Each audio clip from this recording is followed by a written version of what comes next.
Welcome back everyone to World Update. It sure has been a while. We are currently located far away from home along the Blue Ice Highway Nether project to the Overworld world border. This right here is the 2 million Overworld landmark. A giant anvil made out of anvils. Back in episode 13 I teased that I was crafting a ton of anvils for some future project. And someone in the comments section did correctly guess into that a perimeter was coming up. However, these anvils were never intended to be used for a world eater. Instead, they were always intended for this. This thing is 64 times the size of a normal anvil, and consists of 113,000 anvils. And as you saw during the mini time-lapse, this thing's packed solid. It is not hollow on the inside at all. And all of this came at the low costs of only 3.5 million iron ingots to craft. Of course, anvils are a gravity block, so this overhang does need to be supported by something, and in my case here, I opted to use string for that, since it's mostly invisible from a distance. Anyways, this episode is focused on updating my single player world to 1.18 Caves and Cliffs. My world is still in version 1.16 as I never bothered to update to 1.17, and my world file size currently is about 12.6 gigabytes, with 5.7 of that being Overworld, 6.7 being Nether, and about a little less than 300 megs making up the end. I bring this up because I find myself in a similar situation as back in episode 7 when I was updating from 1.12 to 1.14. Back then, I wanted the update aquatic oceans. I wanted the village and pillage features, and the best way to go about that while also tackling ballooning world file size was to just prune my world. And now I find myself in a situation where I have even more desire and reason to prune my world now. So, in today's episode, I'll be pruning my world once again. Currently, the Blue Ice Highway extends out to 625,000 blocks here in the Nether, equivalent to 5 million Overworld and 1/6 of the way to the Overworld war border. At this point, I haven't entered the Overworld and of here at 5 million, or 4 million, or 3 million, and of course there's no Overworld landmarks and such for those locations yet. And I'm not entirely sure if I will have landmarks for those locations. I'm debating if, as I get further out here, if instead of having like some sort of landmark every million blocks, maybe I'll have them every 5 million instead. But I'm undecided.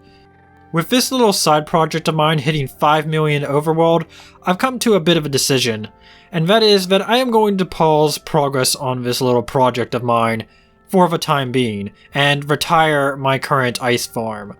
Because, well, you see, my current ice farm isn't really cut out to provide me all the ice for this project. It takes many overnight AFK sessions of that ice farm, and a lot of time crafting it into blue ice, in order to just get enough, in order to get like another 125,000 blue ice so I can build out to another million Overworld.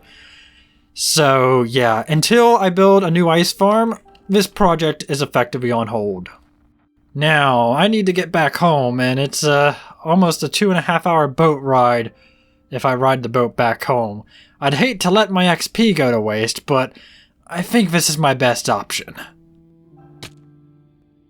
Back at base here, you could see that my organized chest monster here has been growing in size, due in part to me running my dual witch farm perimeter quite a lot as of late in order to stock up on redstone dust, because once I update to 1.18, my dual witch farm perimeter is no longer going to be a perimeter anymore, and even if I did put in the work to make it a perimeter again, it's not going to be as efficient as it is right now, so yeah, my dual witch farm perimeter effectively, from this point on, is being retired.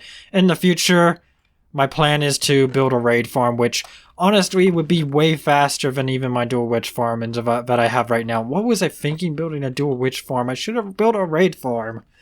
It's been a while since we checked out the base underground here, and you can see that a lot more of it has been dug out since we've last taken a look at it. So from this center chunk right here, I have dug out 9 chunks in every single direction here. I've also converted my creeper mob farm to a general overworld mob farm and socked up on mob drops before updating here, since this fiend's going to be effectively retired after I update. I remember back in episode 6 of this series, I made the joke as if that the day would come when I would be rebuilding my slime farm once again. And, well, let's just say 1.18 is not going to be kind to this super efficient slime farm, and it will no longer be a super efficient slime farm in 1.18. So, yeah, I guess this will have to be either reworked or rebuilt in the future. It's really a darn shame because I never actually did end up running this farm. I never built a collection for it, and I just, well, never really felt the need to run it because I have a absolutely massive stockpile of slime already on hand. So, yeah, this thing's just kind of been left here to rot, and it's a darn shame that I've never really actually got to use it. Here we are with my world loaded up in MCASelector, and I have given a lot of thought to how I want to prune my world, and in fact I've already prepared a selection for what chunks are going to be deleted from my overworld. Obviously my spawn and my base area will be left intact, along with all the surrounding terrain here. As for my mesa biome, that will also be left intact, along with the area here where I ran that TNT tunnel bore in order to acquire a bunch of diamond ore. The ocean monument south of my base here will be saved, and the desert to the southeast is going to be completely deleted, and in its place a lush jungle will take root. Far down south from my spawn, I have this area right here.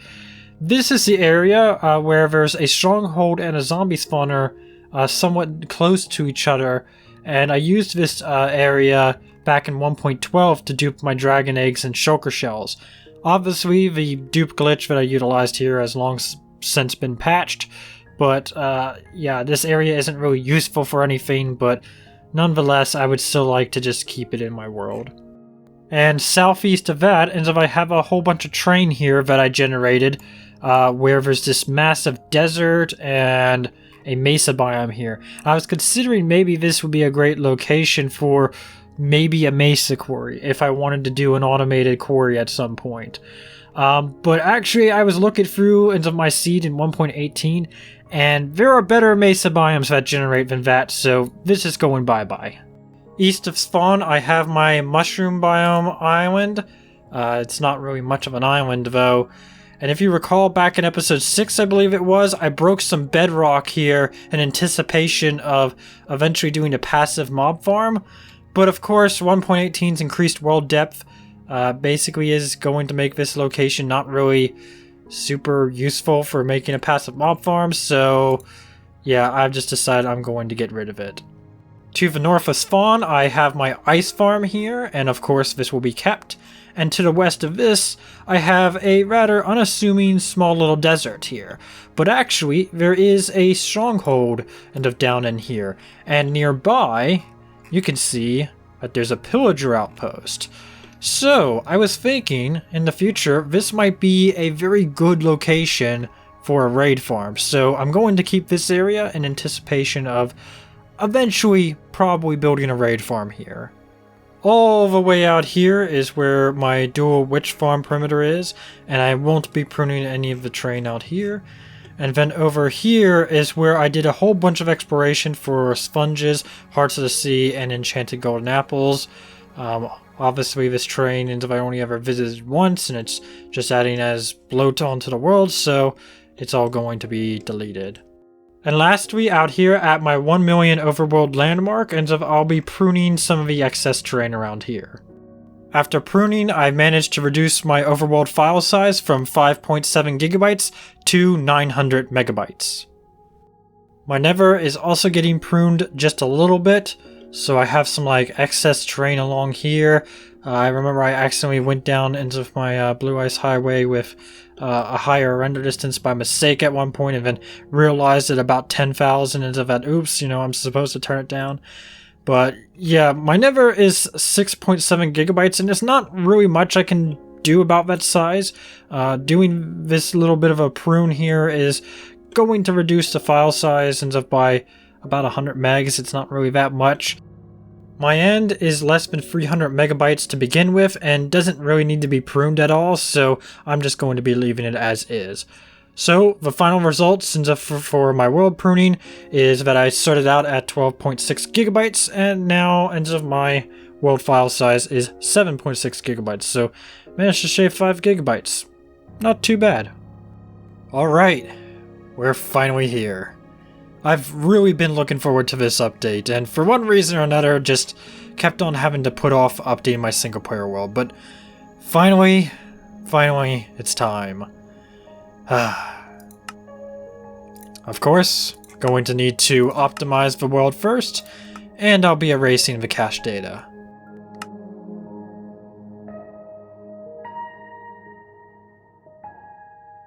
Upgrade complete. Let's go.